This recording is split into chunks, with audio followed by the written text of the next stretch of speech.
Philippe Vigier, Ton legs. Chapitre 1. La rencontre. Max était dans son atelier, affairé à peindre le dernier portrait que l'on venait de lui commander. Comme souvent, la photo de référence était une photo prise sur un smartphone et de qualité moyenne, ce qui compliquait souvent la tâche. Les commanditaires pensaient souvent qu'un artiste était un magicien, mais comme tout magicien, l'artiste portraitiste est avant tout un technicien. Pour bien s'imprégner du sujet, Max demandait toujours plusieurs photos du modèle. Cela lui permettait d'avoir un panel de traits caractéristiques du visage à peindre, pas toujours évident à appréhender sur un seul cliché. Il était bien concentré, comme à chaque séance de peinture, et se trouvait dans sa bulle de peintre quand la sonnette de la porte d'entrée le fit sursauter. Il avait rarement de la visite en début d'après-midi la semaine. À l'entrée de la porte se trouvait une jeune femme d'une trentaine d'années, blonde aux cheveux courts, assez grande, d'une allure sportive et assurée, que Max trouvait plutôt jolie. « Bonjour, vous êtes Monsieur Docco ?»« Bonjour, oui, c'est moi. Je suis Blandine Mapp, la petite fille de Javier. » Javier Mapp était le maître de Max. Il lui avait enseigné la peinture à l'huile pendant quelques années. Après de longues heures passées ensemble dans l'atelier de Javier, situé au 2e étage d'un château charentais, les deux hommes étaient devenus amis. « Oh, entrez, je vous en prie. Comment va votre grand-père ?»« Il est décédé la semaine dernière. » Cette nouvelle attrista énormément Max. Même s'il savait que son vieux maître était usé et qu'il n'avait plus le même goût de vivre depuis quelques mois, il était triste de se dire qu'il ne l'aurait plus au téléphone. Son vieil ami avait depuis quelque temps volontairement coupé les ponts.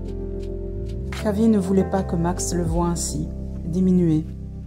Même si cela le peinait beaucoup, Max respectait le choix de son maître et il comprenait d'une certaine façon. « Je suis triste, même si je sais que pour lui c'est une délivrance. Vous devez être la fille de son fils aîné. »« Oui, je suis la fille de Stéphane.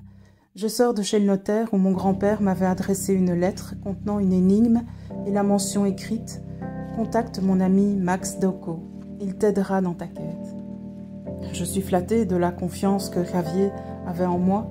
Cela me touche énormément. Je sais qu'il vous appréciait beaucoup, même si nous ne nous connaissons pas, mon grand-père m'a beaucoup parlé de vous. J'en suis honorée. Voici la lettre qui était chez le notaire, à mon intention.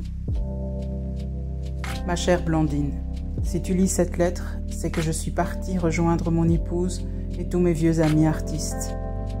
J'ai souhaité te léguer quelque chose de très personnel que je ne pouvais pas te transmettre de manière conventionnelle. Personne dans la famille n'est au courant, et je sais que tu seras discrète comme tu l'as toujours été. Je sais que tu aimes beaucoup les énigmes, et je t'ai préparé spécialement celle-ci qui te conduira au legs que je souhaitais pour toi. Pour réussir ta quête, tu devras demander de l'aide, une aide précieuse de mon ami Max Docco. Même s'il n'est pas au courant de cet héritage, je sais qu'il sera en mesure de t'aider à l'obtenir. Contacte-le et amusez-vous bien en pensant au vieux sot. Cette dernière phrase fit sourire Max, qui avait l'impression d'entendre son ami prononcer ces mots qu'il avait coutume de répéter. La lettre était accompagnée d'une liste de noms. Xavier de Langlais, Johannes Vermeer, Cornelis de Ham, Rembrandt, Gérard Zoust, Benjamin Van Gogh, Daniel Van den Dijk, Francisco Herrera El Mozo, Bartolomé Esteban Murillo, Philippe de Champaigne, Louise Moyon, Van Ky, Pablo Picasso. Des chiffres accompagnèrent les différents noms. Max remarqua tout de suite que cette liste de peintres était constituée de maîtres du XVIIe siècle, sauf le premier qui était né au XXe siècle et bien sûr Picasso. Les deux peintres qui n'étaient pas du XVIIe siècle n'avaient aucun nombre à côté de leur nom. Max trouvait étonnant de voir Pablo Picasso dans cette liste, sachant que Xavier n'appréciait pas trop le maître espagnol.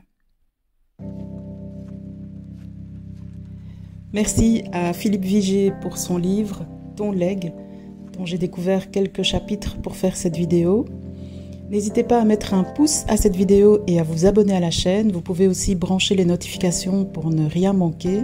Et si vous avez vous-même envie d'avoir les quelques premières minutes de votre livre en vidéo, n'hésitez pas à me contacter via mon adresse email qui est reprise en commentaire.